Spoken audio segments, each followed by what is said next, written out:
Chapter 7, before Chapter 7 starts, is a letter from PG&I First Bank Visa, 7 Camel Square, Liverpool, LI, 5NP, to Ms. Rebecca Bloomwood, Flat 2, 4 Burney Road, London, SW6 8FD, 19 September 2000. Good news, your new credit limit is £10,000. Dear Ms. Bloomwood, we are delighted to announce that you have been given an increase to your credit limit. Your new credit limit of £10,000 is available for you to spend immediately and will be shown on your next statement. You can use your new credit limit to do many things: pay for a holiday, a car, even transfer balances from other cards. However, we realize that some customers do not wish to take advantage of increased credit limits. If you would prefer your credit limit to remain at its original level, please call one of our customer satisfaction representatives or return the form below. Yours sincerely, Michael Hunt, Customer Satisfaction Manager. Chapter 7, New York. I'm going to New York. New York. Everything is transformed. This is why Luke has been so secretive. We had a lovely long chat at the wedding, and Luke explained everything to me, and suddenly it all made sense. It turns out he's opening up a new office of brand and communications in New York, in partnership with some advertising supremo called Michael Ellis, who is based in Washington, and Luke's going to go over there and head it up. He said he's been wanting to ask me all along to come with him, but he knew I wouldn't want to give up my career just to trail along with him. So, this is the best bit. He's been speaking to some contacts in television, and he reckons I'll be able to get a job as a financial expert on an American TV show. In fact, he says I'll get snapped up because Americans love British accents. Apparently, one producer has already practically offered me a job just from seeing a tape Luke sent him. Isn't that great? The reason he didn't say anything before was he didn't want to raise my hopes before things started looking definite. But now apparently all the investors are on board and everyone's really positive, and they're hoping to finalize the deal as soon as possible. Michael Ellis's agency advertises for most of the big financial players, and he's already been talking to them all about the new company. So there are loads of potential clients out there for Luke, and that's before he's even started. And guess what? We're going over there in 3 days' time. Hooray! Luke's going to have meetings with some of his backers, and I'm going to have some interviews with TV people and explore the city. God, it's exciting. In just 72 hours, I'll be there. In the Big Apple, the city that never sleeps. Becky? Oh, shit. I snapped to attention and hastily smiled brightly. I'm sitting on the set of Morning Coffee, doing my usual phone-in, and Jane from Lincoln has been explaining over the line that she wants to buy a property, but doesn't know which kind of mortgage to take out. Oh, for goodness sake. How many times have I explained the difference between repayment plans and endowment policies? You know, sometimes this job can be so interesting, hearing about people and their problems and trying to help them. But other times, to be honest, it's just as boring as successful saving ever was. I mean, mortgages again. I feel like yelling, "Didn't you watch last week's show?" Well, Jane, I say, stifling a yawn, you're right to be concerned about redemption penalties. As I speak, my mind begins to drift again toward New York. Just think, we'll have an apartment in Manhattan, in some amazing Upper East Side condo, or maybe somewhere really cool in Greenwich Village. Yes, it's just going to be perfect. To be honest, I hadn't thought of Luke and me living together for ages. I reckon if we'd stayed in London, perhaps we wouldn't have. I mean, it's quite a big step, isn't it? But as Luke said, this is the chance of a lifetime for both of us. It's a whole new beginning. It's yellow taxi cabs and skyscrapers and Woody Allen and breakfast at Tiffany's. The weird thing is that although I've never actually been to New York, I already feel an affinity toward it. Like, for example, I adore sushi, and that was invented in New York, wasn't it? And I always watch Friends unless I'm going out that night. And Cheers, parentheses, except now I come to think of it, that's Boston. Still, it's the same thing, really, close parentheses. So, really, Jane, whatever you're buying, I say dreamily, be it a Fifth Avenue duplex or an East Village walk-up, you must maximize the potential of your dollar, which means I stop as I see both Emma and Rory staring at me strangely. Becky, Jane is planning to buy a semi-detached house in Skegness, says Emma. And surely it's pounds, says Rory, looking around as though for support, isn't it? Yes, well, I say hurriedly. Obviously, I was just using those as examples. The principles apply wherever you're buying. London, New York, Skegness. And on that international note, I'm afraid we'll have to finish, says Emma. Hope that helped you, Jane, and thanks once again to Becky Bloomwood, our financial expert. Do you have time for a last word, Becky? The same message as ever, I say, smiling warmly into the camera. Look after your money, and your money will look after you, everyone choruses dutifully. And that brings us to the end of the show, says Emma. Join us tomorrow when we'll be making over a trio of teachers from Teddington. Talking to the man who became a circus performer at 65, says Rory. And giving away £5,000 in Go On, Have a Guess. Goodbye. There's a frozen pause, then everyone relaxes as the signature music starts blaring out of the loudspeakers. So, Becky, are you going to New York or something? Says Rory. Yes, I say, beaming back at him, for 2 weeks. How nice, says Emma. What brought this on? I don't know, I shrug vaguely. Just a sudden whim. I'm not telling anyone at morning coffee yet about moving to New York. It was Luke's advice, actually, just in case. Becky, I wanted a quick word, says Zelda, one of the assistant producers, bustling onto the set with some papers in her hand. Your new contract is ready to be signed, but I'll need to go through it with you. There's a new clause about representing the image of the station. After all that, she lowers her voice, after all that business with Professor Jamie. Oh, right, I say, and pull a sympathetic face.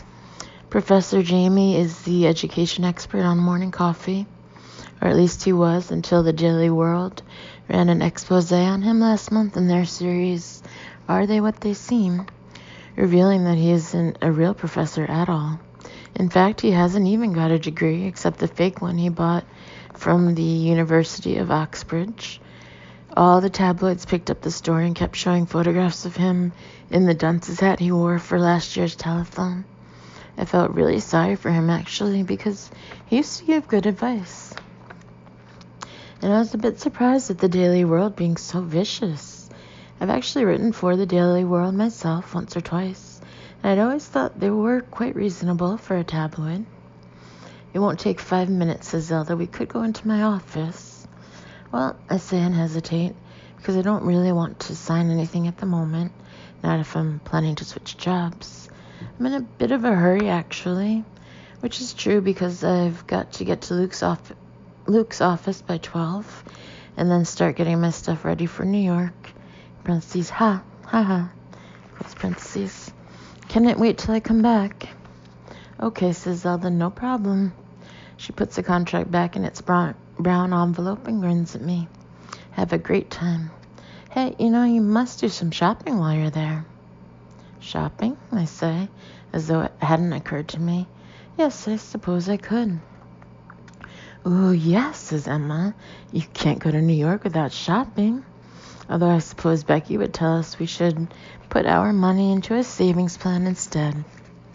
She laughs merrily and Zelda joins in, and I smile back, feeling a bit uncomfortable. Somehow all the people at morning coffee have got the idea I'm incredibly organized with my money, and without quite meaning to, I've gone along with it. Still, I don't suppose it really matters. A savings plan is a good idea, of course, I hear myself saying. But as I always say, there's no harm going shopping once in a while, as long as you stick to a budget. Is that what you're going to do then? Asks Emma interestedly. Give yourself a budget? Oh, absolutely, I say wisely. It's the only way. Which is completely true. I mean, obviously I'm planning to give myself a New York shopping budget. I'll set realistic limits and I'll stick to them. It's really very simple. Although what I'll do is make the limits fairly broad and flexible, because it's always a good idea to allow some extra leeway for emergencies or one-offs. You're so virtuous, says Emma, shaking her head. Still, that's why you're the financial expert and I'm not. Emma looks up as the sandwich man approaches us with a tray of sandwiches. Oh, lovely, I'm starving. I'll have bacon and avocado. And I'll have tuna and sweet corn, says Zelda. What do you want, Becky? Pastrami and rye, I say casually. Hold the mayo. I don't think they do that, says Zelda, wrinkling her brow. They've got ham salad. Then a bagel, cream cheese and lox, and a soda. Soda water, do you mean? Says Zelda. What's lox? Says Emma puzzledly. And I pretend I haven't heard. Not actually sure what lox is, but everyone eats it in New York, so it's got to be delicious. Whatever it is, says the sandwich man, I haven't got it. You can have cheese and tomato and a nice packet of hula hoops. Okay, I say reluctantly, and reach for my purse. As I do, a pile of posts that I picked up this morning falls out of my bag onto the floor. Shit. Hastily, I gather all the letters up and shove them into my Conrad shop carrier bag, hoping no one spotted them. But Bloody Rory was looking straight at me. Hey, Becky, he says, giving a guffawing laugh. Was that a red bill I saw there? No, I say at once. Of course not. It's a birthday card, a joke birthday card for my accountant. Anyway, I must run. Ciao. Okay, so it wasn't quite true. It was a red bill. To be honest, there have been quite a few red bills arriving for me over the last few days, which I'm completely intending to get round to paying off when I've got the cash.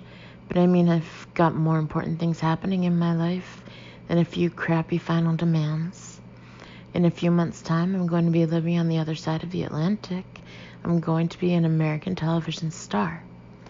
Luke says I'll probably earn twice in the States what I do here, if not more. So a few crummy bills won't exactly matter then, will they? A few outstanding pounds won't exactly ruin my sleep when I'm a household name and living in a Park Avenue penthouse. God, and that'll completely suss that horrible John Gavin. Just imagine his face when I march in and tell him I'm going to be the new anchorwoman on CNN on a salary 6 times what he earns. That'll teach him to be so nasty. I finally got around to opening his latest letter this morning, and it actually quite upset me. What does he mean, excessive level of debt? What does he mean, special status? You know, Derek Smith would never have been so rude to me, not in a million years. Luke's in a meeting when I arrive, but that's okay because I don't mind hanging around. I love visiting the Brandon Communications office. In fact, I pop in there quite a lot just for the atmosphere. Such a cool place. All blonde wood floors and spotlights and trendy sofas and people rushing around being really busy and dynamic. Everyone stays really late every night, even though they don't have to. And at about 7 o'clock, someone always opens a bottle of wine and passes it around. I've got a present to give his assistant Mel for her birthday, which was yesterday. I'm quite pleased with it, actually. It's a gorgeous pair of cushions from the Conrad shop.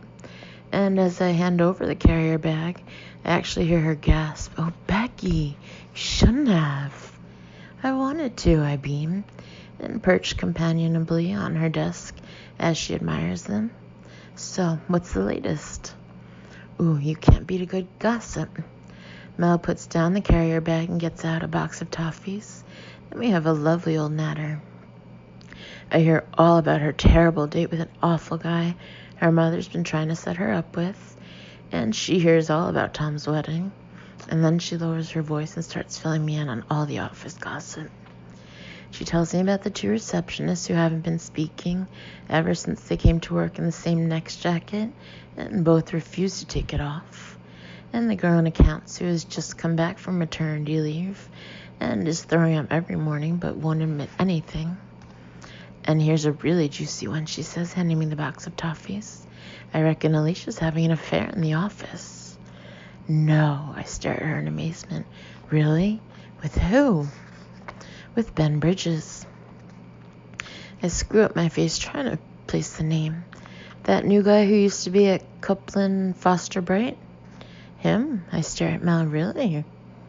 I have to say I'm surprised. He's very sweet, but quite short and pushy. Not what I would have said was Alicia's type. I keep seeing them together, kind of whispering. And the other day, Alicia said she was going to the dentist.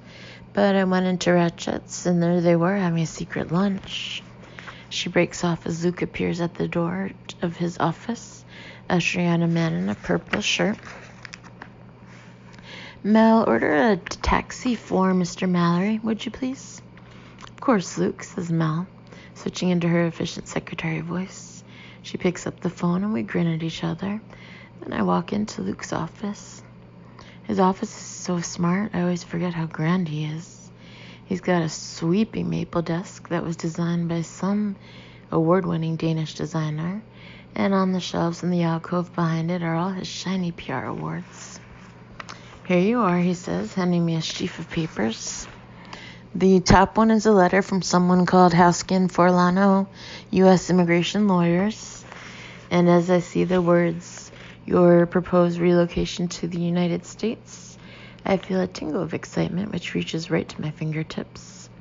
This is really happening, isn't it? I say, walking over to his floor-length window and gazing down at the busy street below. We're really going to New York. The flights are booked, he says, grinning at me. You know what I mean. I do know just what you mean, he echoes, and wraps me in his arms, and it's very exciting. For a while, we just stand there, the two of us looking down at the busy London street below. I can hardly believe I'm planning to leave all this to live in a foreign country. It's exciting and wonderful, just a little scary at the same time.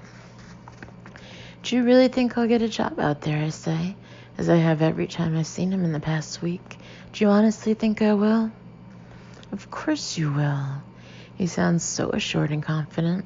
I feel myself relax into his arms. They'll love you. You're talented and you're charming, and you come with a record of success. No question at all. He kisses me and holds me tight for a moment. Then he moves away to his desk, frowns absently, and opens a huge file labeled New York. No wonder it's so huge.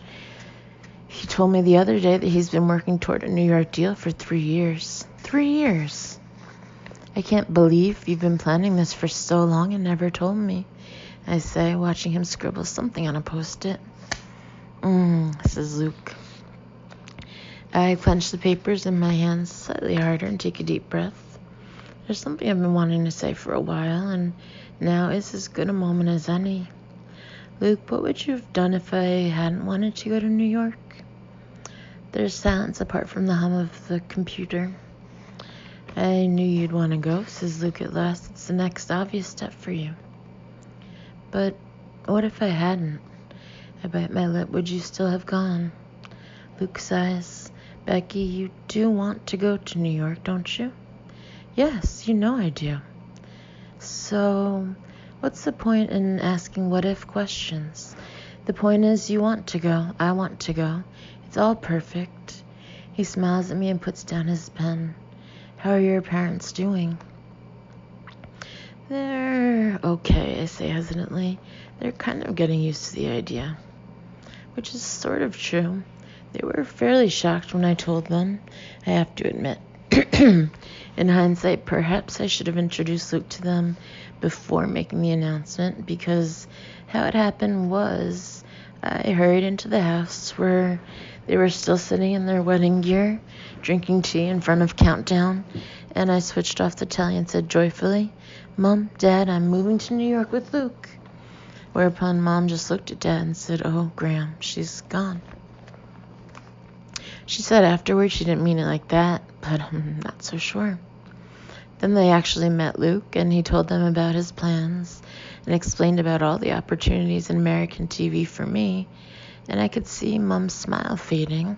Her face seemed to get smaller and smaller, sort of closed in on itself. She went off to make some tea in the kitchen, and I followed her, and I could see she was upset, but she refused to show it. She just made the tea with slightly shaking hands and put out some biscuits, and then she turned to me and smiled brightly and said, "I've always thought you would suit New York, Becky. It's the perfect place for you." I stared at her, suddenly realizing what I was talking about. Going and living thousands of miles away from home and my parents and my whole life apart from Luke. You'll come and visit lots," I said, my voice trembling slightly. "Of course we will, darling, all the time." She squeezed my hand and looked away, and then we went out into the sitting room and didn't say much more about it. But the next morning when we came down for breakfast, she and Dad were poring over an ad in the Sunday Times for holiday properties in Florida, which they claimed they had been thinking about anyway. As we left that afternoon, they were arguing vigorously over whether the Disneyland in Florida was better than the one in California, even though I happen to know neither of them has ever set foot near Disneyland in their lives. "Becky, I have to get on," says Luke, interrupting my thoughts. "Scottish Prime's new fun launch is tomorrow, and I've got a lot to do." He picks up the phone and dials a number. "I'll see you this evening, okay?" "Okay," I say, still loitering by the window. Then suddenly remembering, I turn around. "Hey, have you heard about Alicia?" "What about her?" Luke frowns at the receiver and puts it down. "Mel reckons she's having an affair with Ben Bridges. Can you believe it?" "No, frankly," says Luke, tapping at his keyboard. "I can't." "So what do you think's going on?" I perch on his desk and look excitedly at him. "My sweet," says Luke patiently, "I really do have to get on." "Aren't you interested?" "No, as long as they're doing their jobs." "People are more than just their jobs," I say reprovingly. But Luke isn't even listening. He's got that faraway cut-off look which comes over him when he's concentrating on business. "Oh well," I say and roll my eyes. "See you later." As I come out, Mel is not at her desk, but Alicia's standing there in a smart black suit, staring at some papers. Her face seems more flushed than usual, and I wonder with an inward giggle if she's just been canoodling with Ben. "Hi, Alicia," I say politely. "How are you?"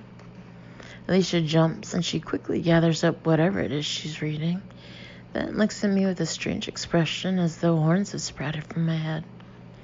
"Becky," she says slowly. "Well, I never. The financial expert herself, the money guru."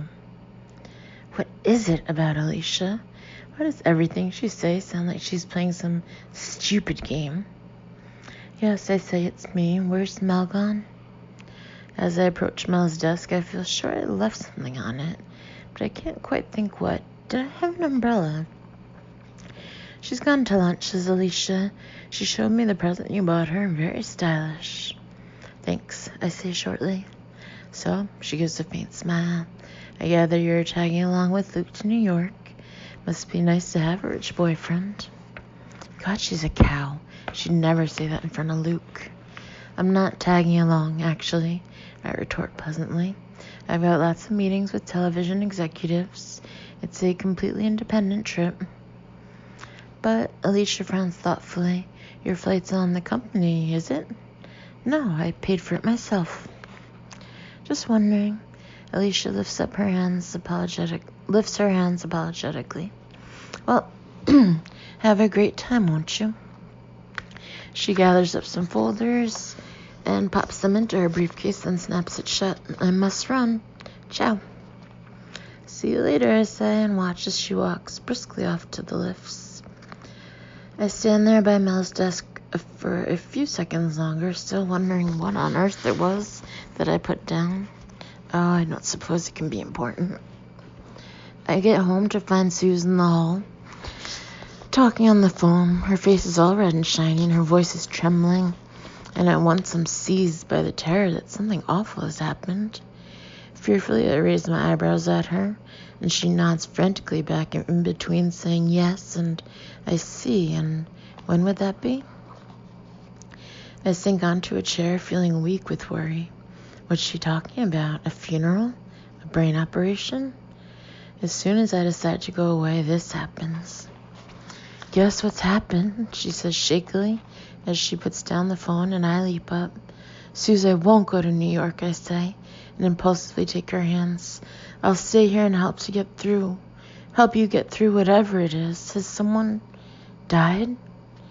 No, says Suze dazedly, and I swallow hard. Are you ill?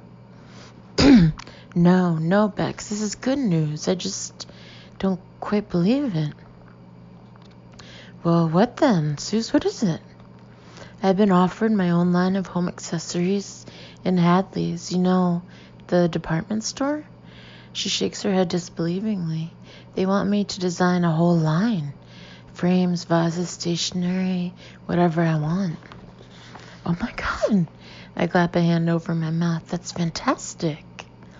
This guy just rang up out of the blue and said his scouts have been monitoring sales of my frames. Apparently they'd never seen anything like it. Oh, Suze. I had no idea things were going so well. Suze still looks shell-shocked. This guy said it was a phenomenon. Everyone in the industry is talking about it. Apparently the only shop that hasn't done so well is that one which is miles away, Finchley or somewhere. Oh, right, I say vaguely. I don't think I've ever been to that one. But he said that had to be a blip because all the other ones in Fulham and Notting Hill and Chelsea have all soared. She gives an embarrassed smile. Apparently in Gifts and Goodies around the corner, I'm the #1 bestseller. Well, I'm not surprised, I exclaim. Your frames are easily the best thing in that shop. Easily the best. I throw my arms around her. I'm so proud of you, Suze. I always knew you were going to be a star.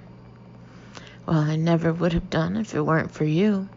I mean, it was you who got me started making frames in the first place.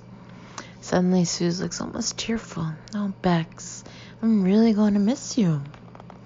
I know, I say, biting my lip. Me too. For a while, we're both silent, and I honestly think I might start crying any second. But instead, I take a deep breath and look up. Well, you'll just have to launch a New York branch. Yes, says Suze, brightening. Yes, I could do that, couldn't I? Of course you could. You'll be all over the world soon. I give her a hug. Hey, let's go out tonight and celebrate. Oh, Bex, I'd love to, says Suze, but I can't. I'm going to Scotland. In fact, she looks at her watch and pulls a face. Oh, I didn't realize how late it was. Tarquin will be here any moment. Tarquin's coming here, I say in shock. Now? Tarquin is Suze's cousin and is one of the richest people in Britain. Parentheses, he's also one of the worst dressed. Close parentheses. He's very sweet, and I never used to take much notice of him until a few months ago we spent a truly toe-curling evening together. Even the memory of it makes me feel uncomfortable. Basically, the date was going fine, parentheses, at least fine given that I didn't find him attractive or have anything in common with him, close parentheses, until Tarquin caught me flicking through his checkbook, or at least I think he did. I'm still not quite sure what he saw, and to be honest, I'm not keen to find out. I'm driving him up to my aunt's house for this dreary family party thing, says Suze. We're going to be the only ones there under 90. As she hurries off to her room, the doorbell rings, and she calls over her shoulder. Could you get that, Bex? It's probably him. Oh, God. I really don't feel prepared for this. Trying to assume an air of confident detachment, I swing open the front door and say brightly, Tarquin. Becky, he says, staring at me as though I'm the lost treasure of Tutankhamun. And he's looking as bony and strange as ever, with an odd green hand-knitted jersey stuffed under a tweed waistcoat and a huge old fob watch dangling from his pocket. I'm sorry, but surely the 15th richest man in England, or whatever he is, should be able to buy a new Timex. Well, come on in, I say over heartily, throwing my hand out like an Italian restaurant owner. Great, says Tarquin, and follows me into the sitting room. There's an awkward pause while I wait for him to sit down. In fact, I start to feel quite impatient as he hovers uncertainly in the middle of the room. Then suddenly I realize he's waiting for me to sit down and hastily sink down onto the sofa. Would you like a tichy? I asked politely. Bit early, says Tarquin with a nervous laugh.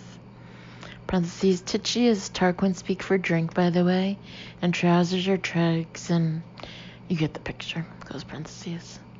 We lapse into another dreadful silence. I just can't stop remembering awful details from our date, like when he tried to kiss me and I pretended to be absorbed in a nearby picture.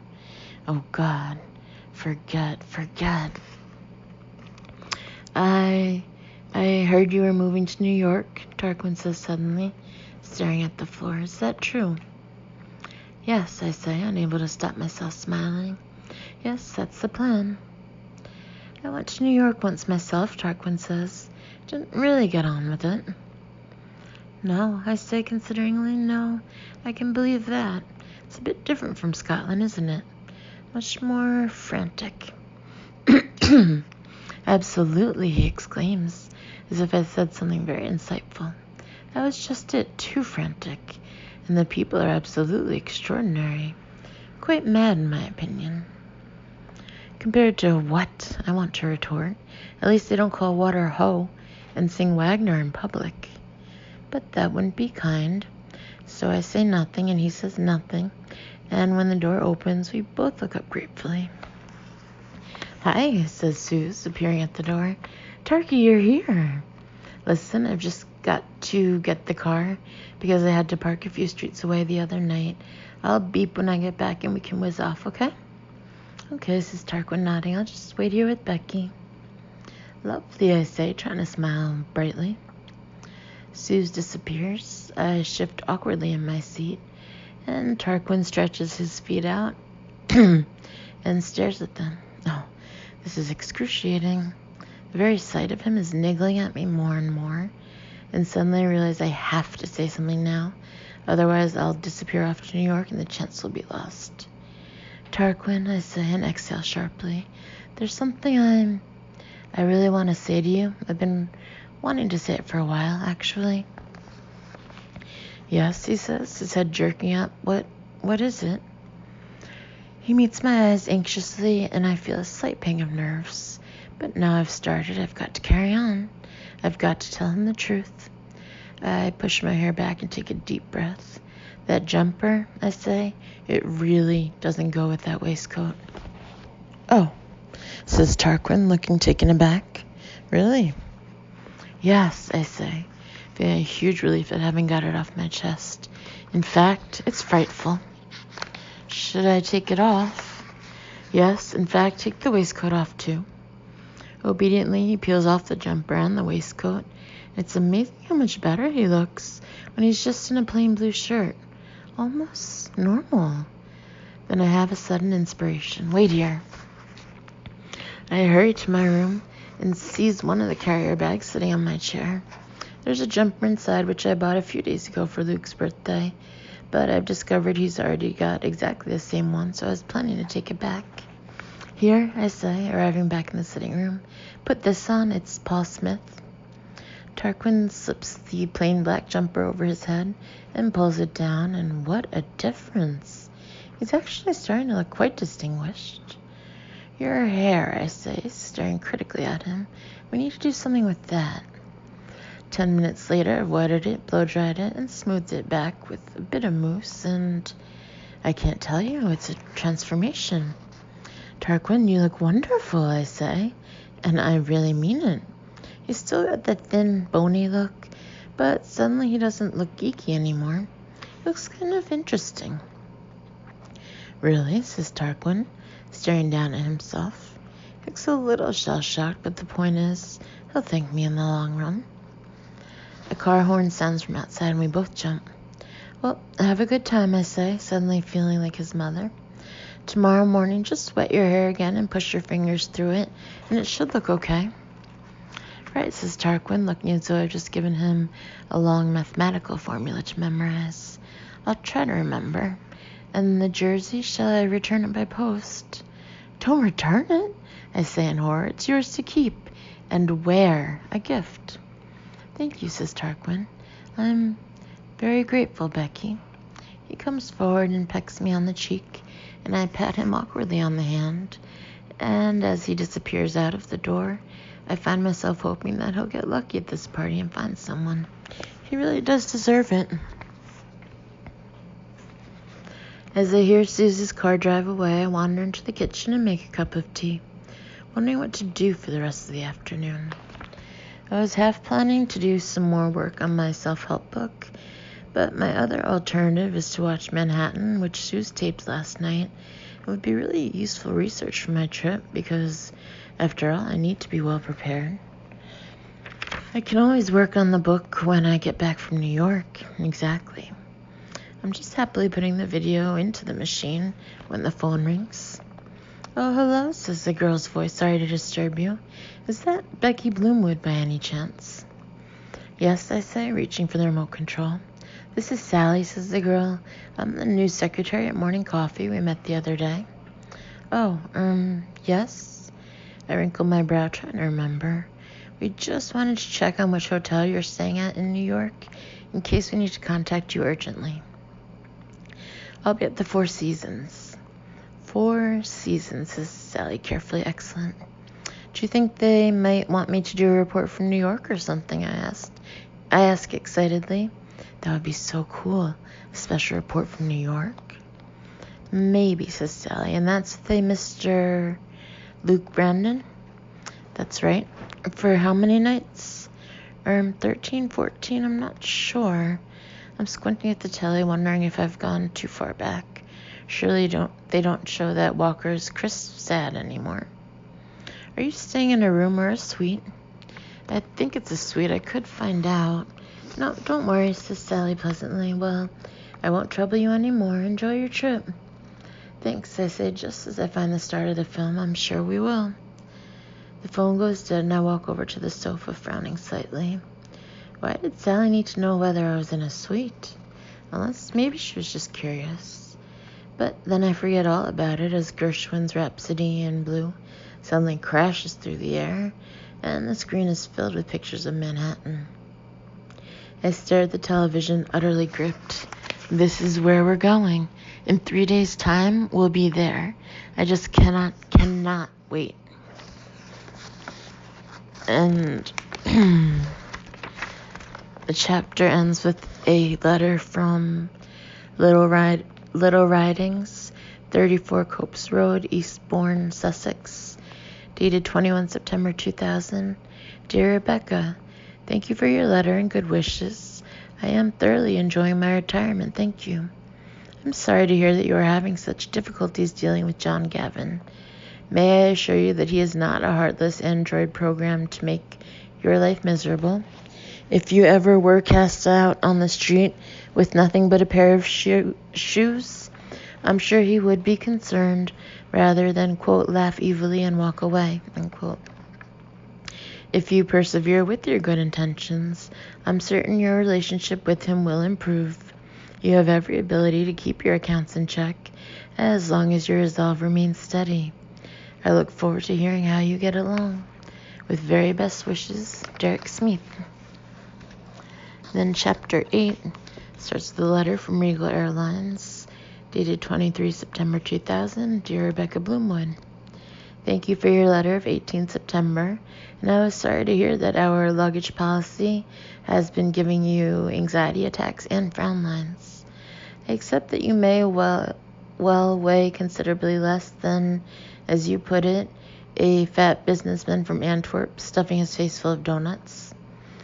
Unfortunately, Regal Airlines is still unable to increase your luggage allowance beyond the standard 20 kilograms.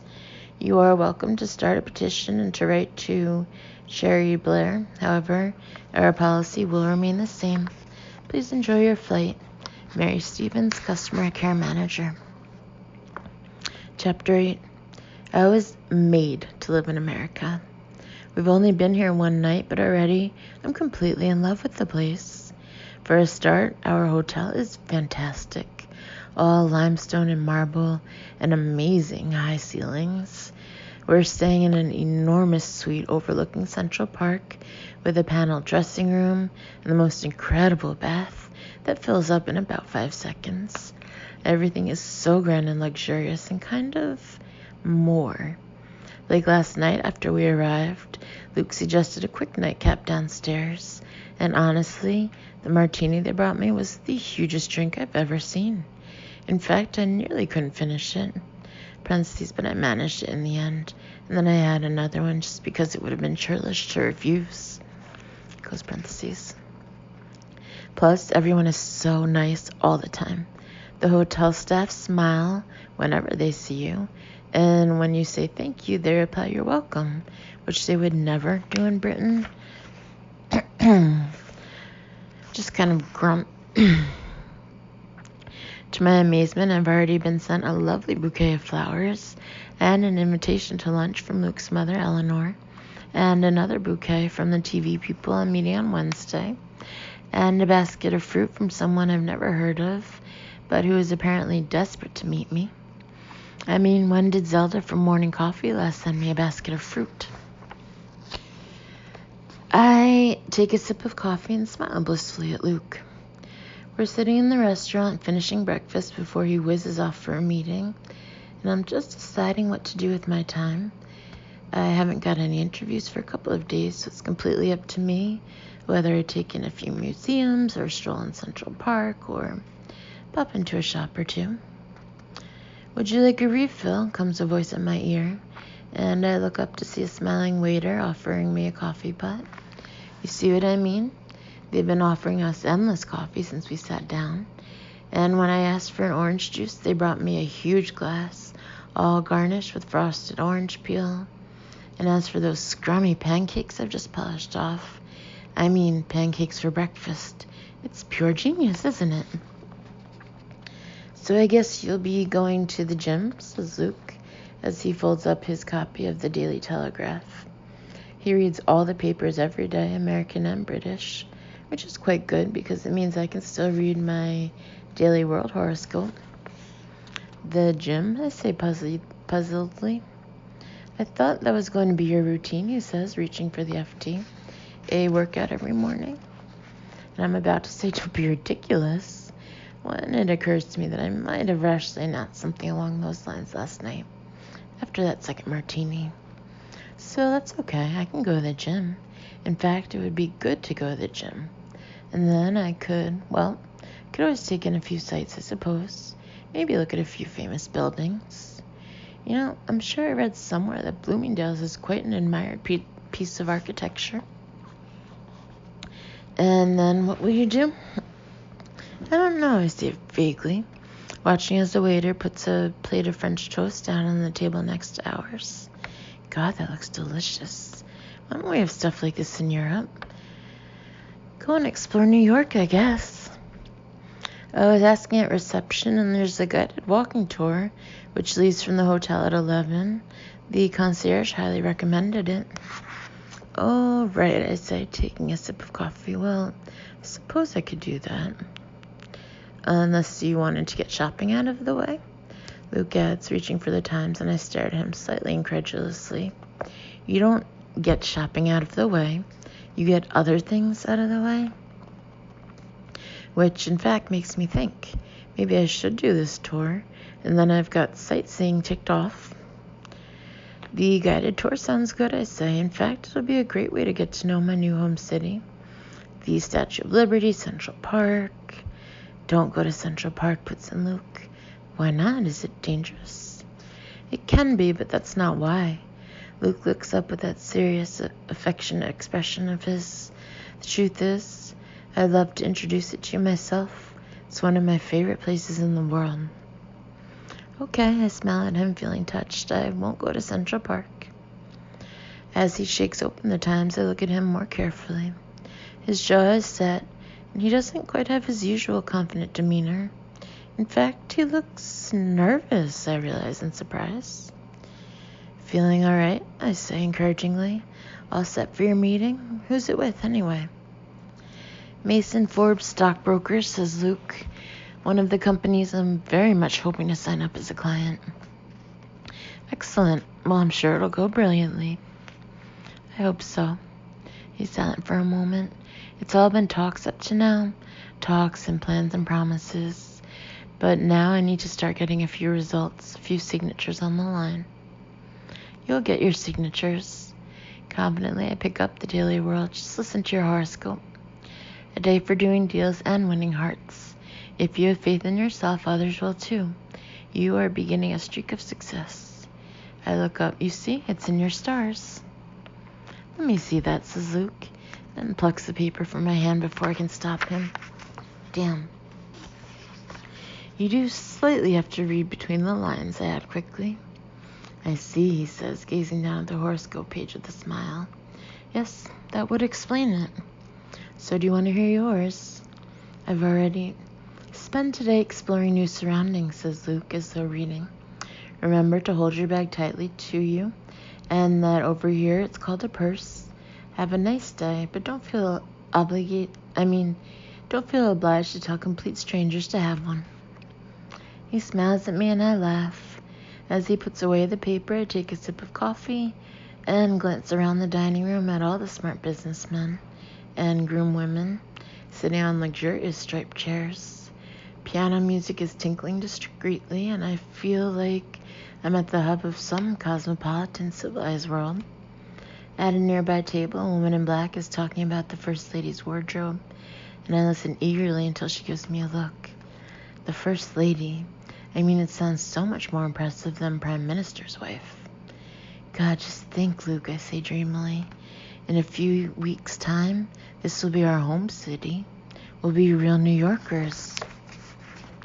I'll have to buy a few more black things before then, I find myself thinking. Everyone here seems to wear black. Becky, says Luke. He puts down his paper and suddenly he looks rather grave. There's something I've been meaning to say to you. Everything's been such a rush, I haven't had a chance, but it's something I really think you need to hear. Okay, I say apprehensively. What is it? It's a big step, moving to a new city, especially a city as extreme as New York. It's not the same as London. I know, I nod. You have to have your nails done.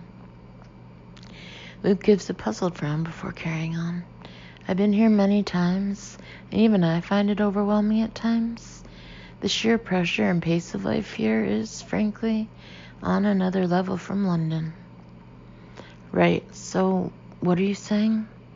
I'm saying I think you should take it slow. Don't expect to fit in straight away. You may well find it a bit of a shock to begin with. I stare at him discomfited. Don't you think I'll be able to stand the pace? I'm not saying that, says Luke. I'm just saying get to know the city gradually. Get the feel of it. See if you can really see yourself living here. You may hate it. You may decide you can't possibly move here. Of course, I very much hope you don't, but it's worth keeping an open mind. Right, I say slowly, I see. So just see how today goes, and we'll talk some more this evening, okay? Okay, I say, and drain my coffee thoughtfully. I'll show Luke I can fit into this city. I'll show him I can be a true New Yorker. I'll go to the gym, and then I'll eat a bagel, and then I'll shoot someone maybe? Or maybe just the gym will be enough. I'm actually quite looking forward to doing a workout because I bought this fab DKNY exercise outfit in the sales last year, and this is the first time I've had the chance to wear it. I didn't mean to join a gym. In fact, I even went and got a registration pack from Holmes Place in Fulham. But then I read this really interesting article which said you could lose loads of weight just by fidgeting, just by twitching your fingers and stuff. So I thought I'd go for that method instead and spend the money I saved on a new dress. But it's not that I don't like exercise or anything. And if I'm going to live in New York, I'll have to go to the gym every day. It's the law or something. So this is a good way to acclimatize. As I reach the entrance to the fitness center, I glance at my reflection. I'm secretly quite impressed. They say people in New York are all pencil thin and fit, don't they? But I reckon I look much fitter than some of these characters. I mean, look at that balding guy over there in the gray t-shirt. Looks like he's never been near a gym in his life. Hi there, says a voice. I look up and see a muscular guy in trendy black lycra coming toward me. I'm Tony. How are you today? I'm fine, thanks, I say, and casually do a little hamstring stretch. At least I think it's my hamstring, the one in your leg. Just here for a workout. Nonchalantly, I swap legs, clasp my hands, and stretch my arms out in front of me. I can see my reflection on the other side of the room, and though I say it myself, I look pretty bloody cool.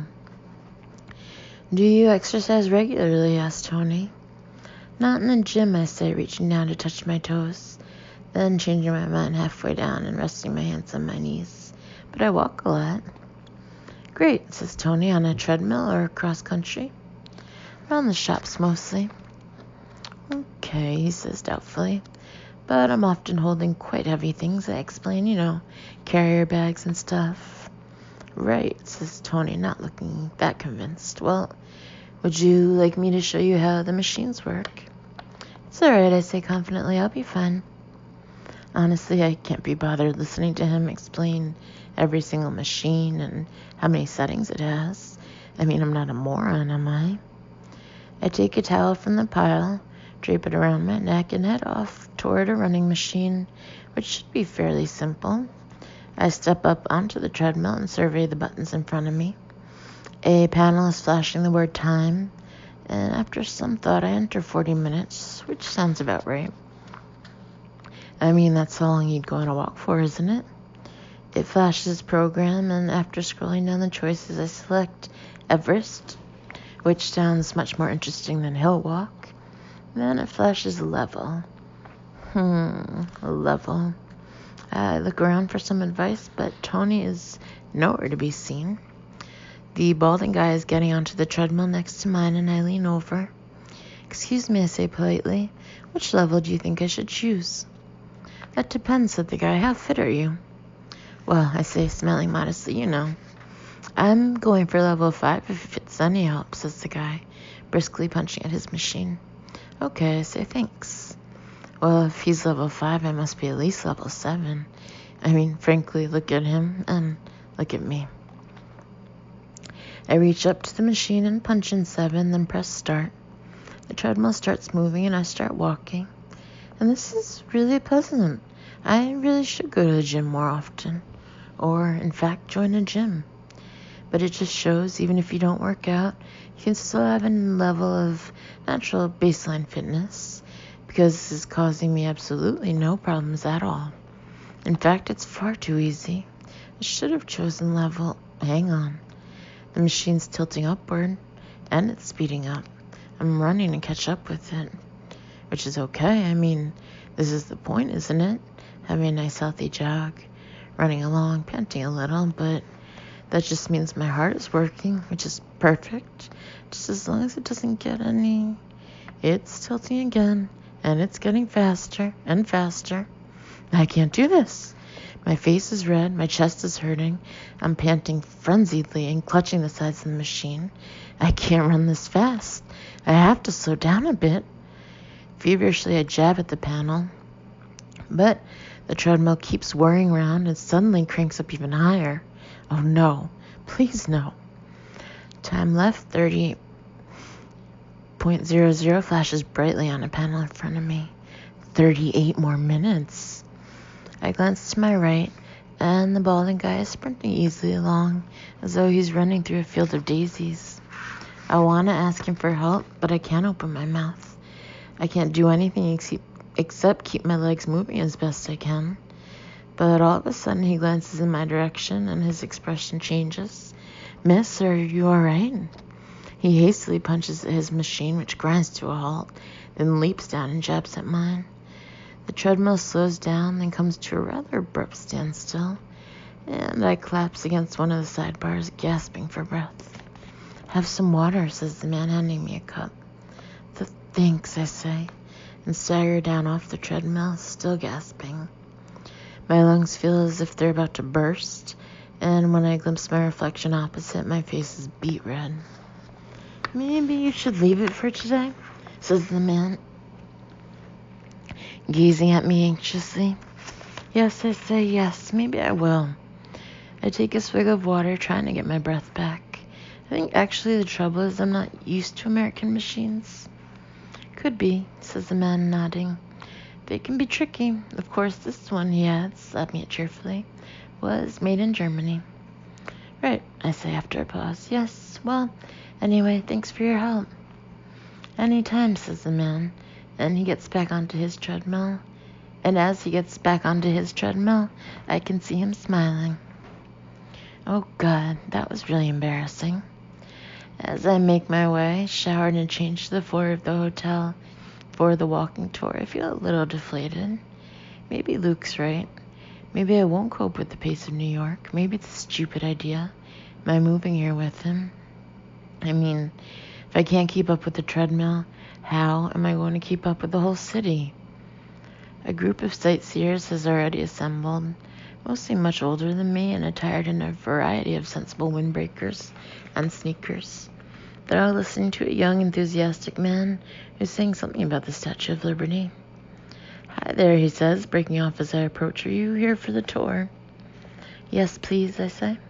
And your name? Rebecca Bloomwood, I say, blushing a little as all the others turn to look at me. I paid at the desk earlier.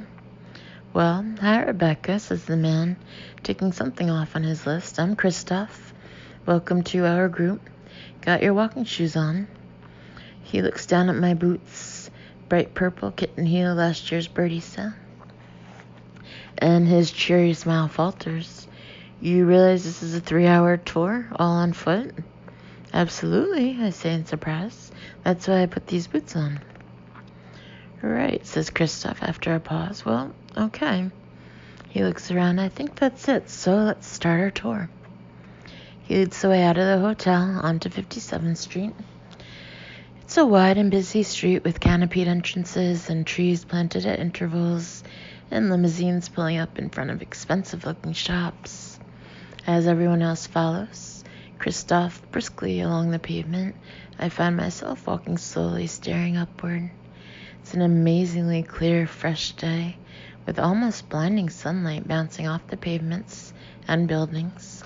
And as I look around, I'm completely filled with awe. God, this city is an incredible place. I mean, obviously I knew that New York would be full of tall skyscrapers, but it's only when you're actually standing in the street, staring up at them, that you realize how huge they are. I gaze up at the tops of the buildings against the sky until my neck is aching and I'm starting to feel dizzy. Then slowly my eyes wander down, floor by floor, to shop window level, and I find myself staring at 2 words, Prada and shoes. Ooh, Prada shoes right in front of me. Let's just have a really quick look. As the others all march on, I hurry up to the window and stare at a pair of deep brown pumps with cream stitching. God, those are divine. I wonder how much they are. You know, Prada's probably really cheap over here. Maybe I should just pop in and... Rebecca? With a start, I come to and look round to see the tour group 20 yards down the street all staring at me. Sorry, I say, and reluctantly pull myself away from the window. I'm coming. There'll be time for shopping later, says Christoph cheerfully. I know, I say, and give a relaxed laugh. Sorry about that. Don't worry about it. Of course, he's quite right. There will be plenty of time to go shopping. Plenty of time. Right, I'm really going to concentrate on the tour. So, Rebecca, says Christoph brightly as I rejoin the group. I was just telling the others that we're heading down East 57th Street to 5th Avenue, the most famous avenue of New York City. Great, I say. That sounds really good. 5th Avenue serves as a dividing line between the east side and the west side, continues Christoph. Anyone interested in history will like to know that I'm nodding intelligently as he speaks and trying to look interested. But as we walk down the street, my head keeps swiveling from left to right like someone watching a tennis game. Christian Dior, Hermes, Chanel, The street is just incredible. If only we could just slow down a bit and have a proper look. But Christoph is marching on ahead like a hike leader, and everybody else in the group is following him happily, not even glancing at the amazing sights around them. Do they not have eyes in their heads? Where we're going to take into well-known landmarks, Rockefeller Center, which many of you will associate with ice skating. We swing around a corner and my heart gives a swoop of excitement. Tiffany's. It's Tiffany's right in front of me. I must just have a quick peek. I mean, this is what New York is all about. Little blue boxes and white ribbon and those gorgeous silver beans. I sidle up to the window and stare longingly at the beautiful display inside. Wow, that necklace is absolutely stunning. Oh God, and look at that watch with all those little diamonds around the edge. I wonder how much something like that would... Hey, everybody, wait up, rings out Christoph's voice. I look up and they're all bloody miles ahead again. How come they walk so fast anyway? Are you okay there, Rebecca, he calls, with a slightly forced cheeriness. You're going to have to try to keep up. We have a lot of ground to cover. Sorry, I say and scuttle toward the group, just having a quick little look at Tiffany's. I grin at a woman next to me, expecting her to smile back, but she looks at me blankly and pulls the hood of her baggy gray sweatshirt more tightly over her head. As I was saying, Christoph says as we stride off again, above 14th Street, Manhattan was designed as a grid so that... And for a while, I really try to concentrate, but it's no good. I can't listen. I mean, come on. This is 5th Avenue. There are women striding along in immaculate coats and sunglasses. Yellow taxi cabs honking at each other. 2 men are standing on a street corner arguing in Italian. And everywhere I look, there are fabulous shops. There's Gucci, and that's the hugest gap I've ever seen in my life. And oh God, look at that window display over there. And we're just walking straight past Armani Exchange, and no one's even pausing. What is wrong with these people? Are they complete Philistines? We walk on a bit farther, and I'm trying my best to catch a glimpse inside a window full of amazing-looking hats when, oh my God, just look there. It's Saks Fifth Avenue, right there across the street. One of the most famous department stores in the world. Floors and floors of clothes and shoes and bags. And thank God at last, Christoph is coming to his senses and stopping. This is one of New York's most famous landmarks, he's saying with a gesture. With a gesture. Many New Yorkers regularly visit this magnificent place of worship once a week or even more often. Some even make it here daily.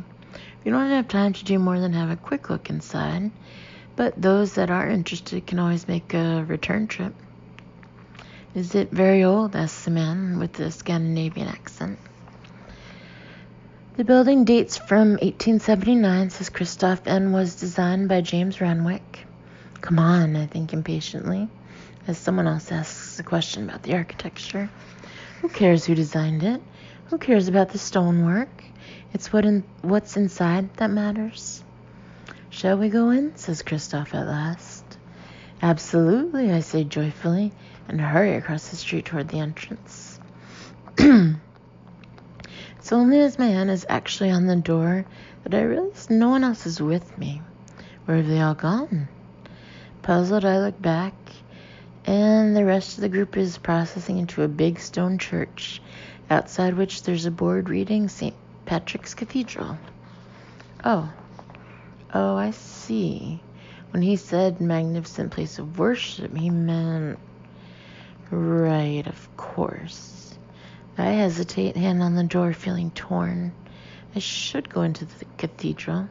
I should take in some culture and come back to Saks later. But then, how is that going to help me get to know whether I want to live in New York or not? Looking around some old cathedral. Put it like this. How many millions of cathedrals do we have in England? And how many branches of Saks Fifth Avenue? "Are you going in?" says an impatient voice behind me. "Yes," I say, coming to a decision. "Absolutely, I'm going in." I push my way through the heavy wooden doors and into the store, feeling almost sick with anticipation. I haven't felt this excited since Octagon relaunched their designer floor, and I was invited to the cardholder's champagne reception. I mean, visiting any shop for the first time is exciting. There's always that electric buzz as you push open the door, that hope, that belief that this is going to be the shop of all shops, which will bring you everything you ever wanted at magically low prices. But this is 1,000 times better, 1,000,000 times, because this isn't just any old shop, is it? This is a world-famous shop. I'm actually here. I'm in Saks on 5th Avenue in New York. As I walk slowly into the store, forcing myself not to rush, I feel as though I'm setting off for a date with a Hollywood movie star. I wander through the perfumery, gazing around at the elegant Art Deco paneling, the high airy ceilings, the foliage everywhere. God, this has to be one of the most beautiful shops I've ever been in. At the back are old-fashioned lifts, which make you feel you're in a film with Cary Grant, and on a little table is a pile of store directories. I pick one up just to get my bearings, and I don't quite believe it. There are 10 floors to this store. 10. I stare at the list transfixed. I feel like a child trying to choose a sweetie in a chocolate factory. Where am I going to start? How should I do this? Start at the top? Start at the bottom? All these names jumping out at me, calling to me. Anna Sui, Calvin Klein, Kate Spade, Kiehl's. I am going to hyperventilate. "Excuse me?" A voice interrupts my thoughts, and I turn to see a girl with a Saks name badge smiling at me. "Can I help you?" Yes," I say, still staring at the directory. "I'm just trying to work out where to start, really." "Were you interested in clothes or accessories or shoes?" "Yes," I say dazedly. "Both, all, everything." A bag?" I say randomly. "I need a new bag." Which is true. I mean, I've brought bags with me, but you can always do with a new bag. Plus, I've been noticing that all the women in Manhattan seem to have very smart designer bags.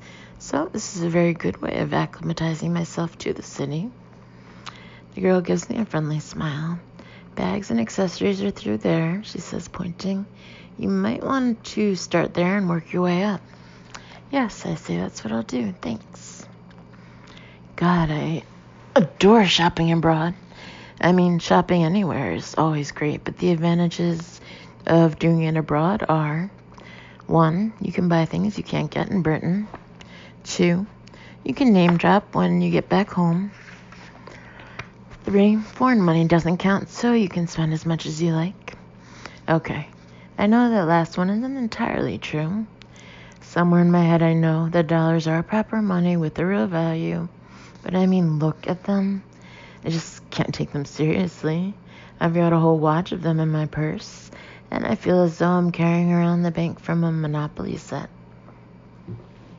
Yesterday, I went and bought some magazines from a newsstand, and as I handed over a $20 bill, it was just like playing shop.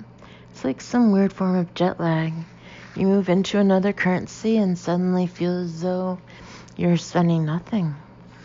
So as I walk around the bag department, trying out gorgeous bag after gorgeous bag, I'm not taking too much notice of the prices. Occasionally, I lift a price tag and make a feeble attempt to work out how much that is in real money, but I have to confess I can't remember the exact exchange rate.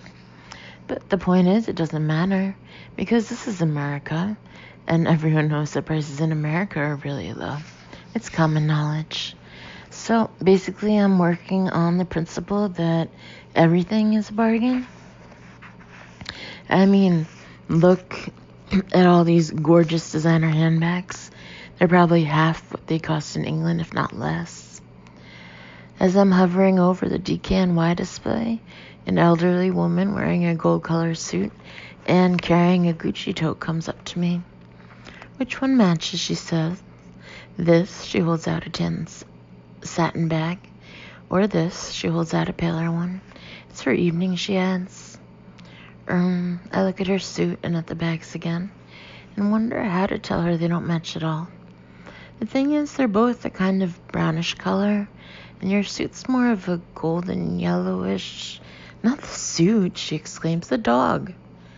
I look at her perplexedly, then spot a tiny face poking out of the Gucci tote. "Oh my God, is that a real live dog?" "Don't hide, Muffy," says the woman, reaching into the bag and hauling it out. And honestly, it's more like a rat than a dog, except a rat with a Gucci collar and a Diamante name tag. "You want your bag to match your dog?" I say, just to be sure.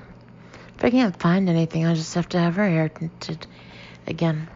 The woman says, "But it's so time-consuming." "No, don't do that," I say hastily. "I think the paler bag goes perfectly." "I think you're right." She gives it a critical look, then nods. "Thanks for your help. Do you have a dog?" Not on me." The woman stares at me suspiciously, then stuffs the dog back in the Gucci tote. She walks off and I resume my search, wondering if I need to buy a dog in order to be a real New Yorker. Except I only like big ones, and you couldn't exactly lug a Labrador around in a Fendi clutch, could you? Eventually, I choose a beautiful Kate Spade bag in tan leather and take it up to the counter. It costs $500, which sounds quite a lot, but then a million lira sounds like a lot too, doesn't it? It's only about 50 pence, so this is sure to be a bargain. As the assistant hands me my receipt, she even says something about it being a gift, and I beam in agreement. A complete gift. I mean, in London it would probably cost. "Gina, are you going upstairs?" interrupts the woman, turning to a colleague. "Gina will show you to the 7th floor, she says, and smiles at me. "Right," I say in slight confusion. "Well, okay." Gina beckons me briskly, and after a moment's hesitation, I follow her, wondering what's on the 7th floor. Maybe some complimentary lounge for Kate Spade customers with free champagne or something. It's only as we're approaching a department entitled gift wrapping that I suddenly realize what's going on. When I said gift, she might have thought I meant it was an actual... "Here we are," says Gina brightly. "The Saks signature box is complimentary, or choose from a range of quality wrap." "Right," I say. "Well, thanks very much. Although actually I wasn't really planning to, but Gina has already gone. And the two ladies behind the gift wrap counter are smiling encouragingly at me. This is a bit embarrassing. "Have you decided which paper you'd like?" says the elder of the two ladies, beaming at me. "We also have a choice of ribbons and adornments." "Oh, sod it, I'll get it wrapped. I mean, it only costs $7.50, and it'll be nice to have something to open when I get back to the hotel room." "Yes," I say, and beam back. "I'd like that silver paper, please, and some purple ribbon and one of those clusters of silver berries." The lady reaches for the paper and deftly begins to wrap up my bag, more neatly than I've ever wrapped anything in my life. And you know, this is quite fun. Maybe I should always get my shopping gift wrapped. "Who's it to?" says the lady, opening a card and taking out a silver pen. To Becky," I say vaguely. 3 girls, all wearing jeans and high-heeled boots, have come into the gift wrap room. I'm slightly intrigued by their conversation. "Below wholesale, sample sale, Earl jeans." "And who is it from?" says the gift wrap lady pleasantly. From Becky," I say without thinking. The gift wrap lady gives me a rather strange look, and I suddenly realize what I've said. A different Becky," I add awkwardly. "Sample sale. Alexander McQueen, pale blue, 80% off. Sample sale. Sample sale." I cannot bear this any longer. "Excuse me," I say, turning around. "I didn't mean to eavesdrop on your conversation, but I just have to know one thing. What is a sample sale?" The whole gift wrap area goes quiet. Everyone is staring at me, even the lady with the silver pen. You don't know what a sample sale is? Says a girl in a leather jacket, eventually, as though I've said I don't know my alphabet. No, I say, feeling myself flush red. No, I don't. The girl raises her eyebrows, reaches in her bag, rummages around, and eventually pulls out a card. Honey, this is a sample sale. I take the card from her, and as I read, my skin starts to prickle with excitement. Sample sale. Designer clothes, 50 to 70% off. Ralph Lauren, Gucci, Comme de, I don't know how to pronounce that one. Bags, shoes, hosiery, 40 to 60% off. Prada, Fendi, Lagerfeld. Is this for real? I breathed at last, looking up. I mean, could I go to it? Oh, yeah, says the girl. It's for real, but it'll only last a day. A day? My heart starts to thump in panic. Just one day. One day, affirms the girl solemnly. I glance at the other girls, and they're nodding in agreement. Sample sales come without much warning, explains one. They can be anywhere. They just appear overnight. Then they're gone, vanished, and you just have to wait for the next one. I look from face to face, utterly mesmerized. I feel like an explorer, learning about some mysterious nomadic tribe. So you want to catch this one today, says the girl in blue, tapping the card and bringing me back to life. You'd better hurry. I have never moved as fast as I do out of that shop. Clutching my Saks Fifth Avenue carrier, I hail a taxi, breathlessly read out the address on the card, and sink back into my seat. I have no idea where we're heading or what famous landmarks we're passing, but I don't care. As long as there are designer clothes on sale, that's all I need to know. We come to a stop, and I pay the driver, making sure I tip him about 50% so he doesn't think I'm some stingy English tourist. And heart-thumping, I get out. I have to admit, on first impression, things are not promising. I'm in a street full of rather uninspiring-looking shop fronts and office blocks. On the card, it said the sample sale was at 4:05, but when I follow the numbers along the road, 4:05 turns out to be just another office building. Am I in the wrong place altogether? I walk along the pavement for a little bit, peering up at the buildings, but there are no clues. I don't even know which district I'm in. Suddenly I feel deflated and rather stupid. I was supposed to be going on a nice, organized walking tour today, and what have I done instead? I've gone rushing off to some strange part of the city where I'll probably get mugged any minute. In fact, the whole thing was probably a scam, I think morosely. I mean, honestly, designer clothes at 70% discount. I should have realized it was far too good to be. Hang on. Just hang on a minute. Another taxi's pulling up, and a girl in a muumuu dress is getting out. She consults a piece of paper, walks briskly along the pavement, and disappears inside the door of 4:05. A moment later, 2 more girls appear along the street, and as I watch, they go inside too. Maybe this is the right place. I push open the glass doors, walk into a shabby foyer, and nod nervously at the concierge sitting at the desk. Excuse me, I say politely. I was looking for the 12th floor, he says in a bored voice. Elevators are in the rear. I hurried toward the back of the foyer, summon one of the rather elderly lifts, and press 12. Slowly and creakily the lift rises, and I begin to hear a kind of faint hubbub, rising in volume as I get nearer. The lift suddenly pings and the doors open, and oh my God, is this the queue? A line of girls is snaking back from a door at the end of the corridor. Girls in cashmere coats, girls in black suits, girls tossing their springy ponytails around and chattering excitedly into their mobile phones. There's not a single one who isn't wearing full makeup and smart shoes and carrying some sort of designer bag, even if it's the teeniest little Louis Vuitton coin purse. And the babble of conversation is peppered with names of fashion houses. They're all pressing forward, firmly moving their stilettos inch by inch along the floor, and all have the same urgent look in their eyes. Every so often, somebody pushes their way out of the door, holding an enormous, nameless carrier bag, and about 3 girls push their way in. Then, just as I join the end of the line, there's a rattling sound, and a woman opens up a door a few yards behind me. "Another entrance this way," she calls. "Come this way." In front of me, a whole line of heads whips around. There's a collective intake of breath, and then it's like a tidal wave of girls, all heading toward me.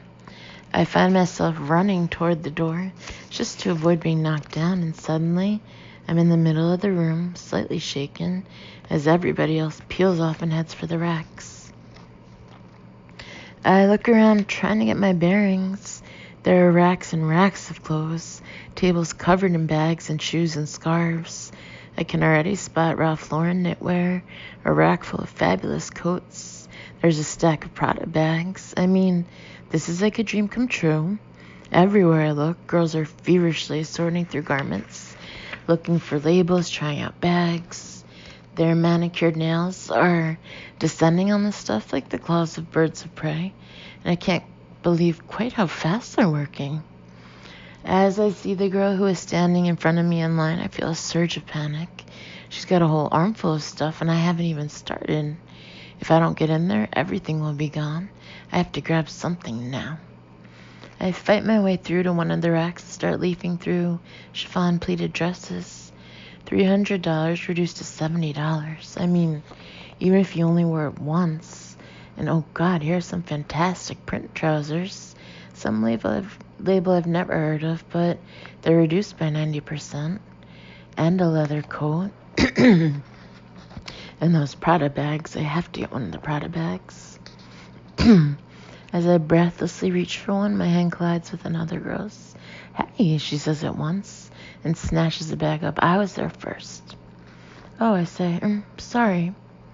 I quickly grab another one, which, to be honest, looks exactly the same. As the girl starts examining the interior of her bag, I can't help staring at her nails. They're filed into square shapes and carefully decorated in 2 different shades of pink. How long did that take to do?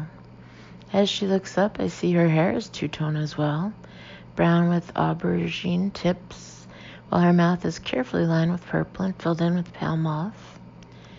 "Got a problem?" she says, suddenly looking at me, and I jump. "No, I was just wondering, where's the changing room?" "Changing room?" she chuckles. "Are you kidding? No such thing." Oh, I look around again and notice a spectacular black girl about 9 feet tall, stripping off to her bra and knickers. I see. "So we change right here?" "Great," I swallow. "No problem at all." Hesitantly, I start unbuttoning my coat, telling myself that I've got no alternative, and no one's watching anyway. But two-tone girl's expression is changing as she gazes at me. "Are you British?" "Yes." "Did you recognize my accent?" "I love the British," her eyes light up. "That film, Notting Hill, I love that." "Oh, right, so did I, actually. That Welsh guy, he was hilarious." She suddenly frowns as I step out of my shoes. "Hey, but wait, you shouldn't have to get changed out here." "Why not?" "Because you're British. Everyone knows the Brits are reserved. It's like your national disease or something." "Honestly, it's fine. Don't worry about it. I'll take care of it." To my horror, the girl strides over and pokes a woman in black standing by the door. "Excuse me? This girl is British. She needs privacy to try on her things. Okay?" The woman turns to stare at me as though I'm a Martian, and I smile nervously back. "Really, don't worry. I don't mind." "She needs privacy," insists the girl. "They're different than us. It's a whole other culture. Can she go behind those racks there?" "Please, I don't want to." "Whatever," says the woman, rolling her eyes. "Just don't mess up the displays." "Thanks," I say to the girl a little awkwardly. "I'm Becky, by the way." "Jody." She gives me a wide grin. "I love your boots." I disappear behind the rack and begin trying on all the clothes I've gathered. With each one, I feel a little frisson of delight. And when I get to the Prada bag, it's a surge of pure joy. Prada at 50% off. I mean, this would make the whole trip worthwhile just on its own. When I've eventually finished, I come out from behind the rack to see Jody wriggling into a stretchy white dress. "This sample sale is so great," she exclaims. "It's just like, where do I stop?" "I know what you mean." I give her a blissful smile. "The dress looks great, by the way." "Are you going to buy all of that?" she says, giving my armload an impressed look.